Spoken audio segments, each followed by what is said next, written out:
अस्सलाम वालेकुम जी दोस्तों की हाल है ठीक हो। अच्छा दोस्तों साडी जिहड़ी अज दी रैमडी है ना ਇਹ ਸਪੈਸ਼ਲੀ ਉਹਨਾਂ ਲੋਕਾਂ ਵਾਸਤੇ ਆ ਜਿਨ੍ਹਾਂ ਨੂੰ ਕੰਨਾਂ ਦਾ ਇੰਤਹਾਈ ਮਸਲਾ ਹੈ। ਲੋਕ ਮੈਨੂੰ ਫੋਨ ਕਰਦੇ ਜੀ ਡਾਕਟਰ ਸਾਹਿਬ ਕੋਈ ਸਿੰਗਲ ਰੈਮਡੀ ਐਸੀ ਦੱਸੋ ਜਿਹੜੀ ਕੰਨਾਂ ਦੇ ਹਰ ਕਿਸਮ ਦੇ ਮਸਾਇਲ ਦਾ ਹੱਲ ਹੋਵੇ। ਦੋਸਤੋ ਸਾਡੀ ਅੱਜ ਦੀ ਰੈਮਡੀ ਜਿਹੜੀ ਹੈ ਨਾ ਕੰਨਾਂ ਦੇ ਵਾਸਤੇ ਗਲੇ ਦੇ ਵਾਸਤੇ ਸਿਰ ਦੇ ਵਾਸਤੇ ਇੰਤਹਾਈ ਅਹਿਮ ਰੈਮਡੀ ਆ।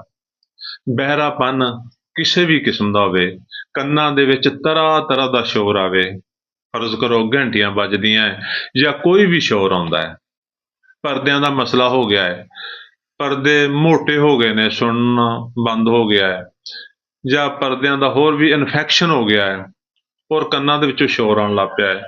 ਦੋਸਤੋ ਇੰਨਾ ਕੁ ਬਹਿਰਾਪਨ ਹੁੰਦਾ ਹੈ ਕਿ ਕੰਨ ਦੇ ਕੋਲ ਕਰਕੇ ਜ਼ੋਰ ਨਾਲ ਵੀ ਆਵਾਜ਼ ਦਿੱਤੀ ਜਾਵੇ ਤੇ ਬਹੁਤ ਕਮ ਸੁਣਾਈ ਦਿੰਦਾ ਹੈ। ਮਰੀਜ਼ ਕਹਿੰਦਾ ਜੀ ਕੀ ਕਿਹਾ ਹੈ? ਹਾਲਾਂਕਿ ਜਿਹੜਾ ਬੰਦਾ ਬੋਲ ਰਿਹਾ ਹੁੰਦਾ ਹੈ ਉਹਦੀ ਆਵਾਜ਼ ਦੂਰ ਤੱਕ ਜਾਂਦੀ ਹੈ, ਹੋਰ ਵੀ ਲੋਕਾਂ ਨੂੰ ਸੁਣਦਾ ਹੈ, ਲੇਕਿਨ ਜਿਹੜੇ ਬੰਦੇ ਨੂੰ ਬਹਿਰਾਪਨ ਹੁੰਦਾ ਹੈ ਉਹਨੂੰ ਸੁਣਾਈ ਨਹੀਂ ਦੇ ਰਿਹਾ ਹੁੰਦਾ। ਉਹ ਫਿਰ ਤਸਦੀਕਨ ਪੁੱਛਦਾ ਹੈ ਹਾਂਜੀ ਕੀ ਕਿਹਾ ਵਾ। ਇਸ ਲਈ ਐਸਾ ਬਹਿਰਾਪਨ ਜਿਹੜਾ ਮੁਕੰਮਲ ਤੌਰ ਤੇ ਹੀ ਬੰਦੇ ਨੂੰ ਸੁਣਾਈ ਦੇਣਾ ਬੰਦ ਕਰ ਦੇਵੇ ਜਾਂ ਕਮ ਸੁਣਾਈ ਦੇ ਰਿਹਾ ਹੋਵੇ। ਦੋਸਤੋ ਬਹਿਰੇਪਨ ਦੇ ਨਾਲ ਚੱਕਰ ਆਉਣ, ਸਿਰ 'ਚ ਦਰਦ ਹੋਵੇ। ਅਕਸਰ ਲੋਕ ਕਹਿੰਦੇ ਆ ਜੀ ਮੈਨੂੰ ਸੁਣਦਾ ਵੀ ਨਹੀਂ ਔਰ ਮੈਨੂੰ ਚੱਕਰ ਵੀ ਆਉਂਦੇ ਆ। ਅਗਰ ਕਿਸੇ ਮੇਰੇ ਭਾਈ ਨੂੰ ਐਸਾ ਮਸਲਾ ਹੈ ਕਿ ਨਾ ਸਿਰਫ ਉਹਨੂੰ ਸੁਣਾਈ ਨਹੀਂ ਦਿੰਦਾ ਬਲਕਿ ਉਹਨੂੰ ਚੱਕਰ ਵੀ ਆਉਂਦੇ ਨੇ, ਇਹ ਜਿਹੜੀ ਸਾਡੀ ਰੈਮਡੀ ਆ ਇਹ ਚੱਕਰਾਂ ਨੂੰ ਵੀ ਠੀਕ ਕਰ ਦੇਗੀ ਔਰ ਬਹਿਰੇਪਨ ਨੂੰ ਵੀ ਠੀਕ ਕਰ ਦੇਗੀ। ਅੱਛਾ ਦੋਸਤੋ ਨਜ਼ਲੇ ਦੀ ਵਜ੍ਹਾ ਨਾਲ ਬਹਿਰਾਪਨ ਹੋ ਜਾਣਾ, ਇਹ ਨਜ਼ਲੇ ਨੂੰ ਵੀ ਠੀਕ ਕਰ ਸਕਦੀ ਆ ਔਰ ਬਹਿਰੇਪਨ ਨੂੰ ਵੀ ਠੀਕ ਕਰ ਸਕਦੀ ਆ।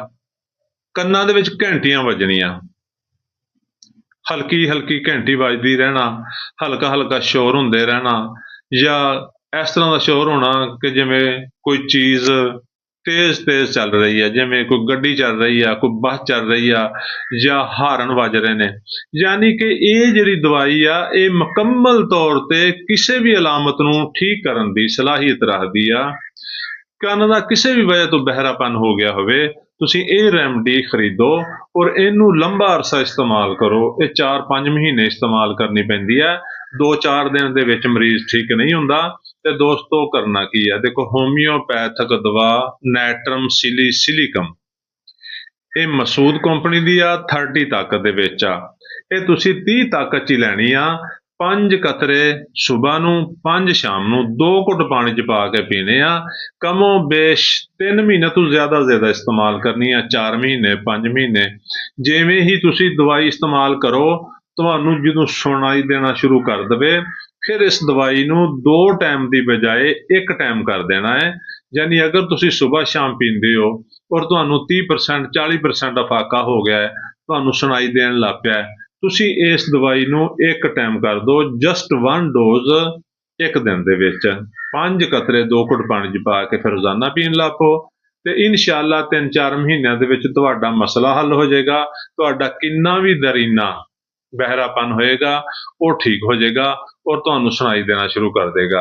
ਤੇ ਦੋਸਤੋ ਸਾਡੀ ਵੀਡੀਓ ਨੂੰ ਲਾਈਕ ਤੇ ਸ਼ੇਅਰ ਕਰਿਆ ਕਰੋ ਤਾਂ ਕਿ ਇਹ ਵੀਡੀਓ ਹੋਰ ਲੋਕਾਂ ਤੱਕ ਪਹੁੰਚੇ, ਉਹਨਾਂ ਦਾ ਵੀ ਫਾਇਦਾ ਹੋ ਸਕੇ।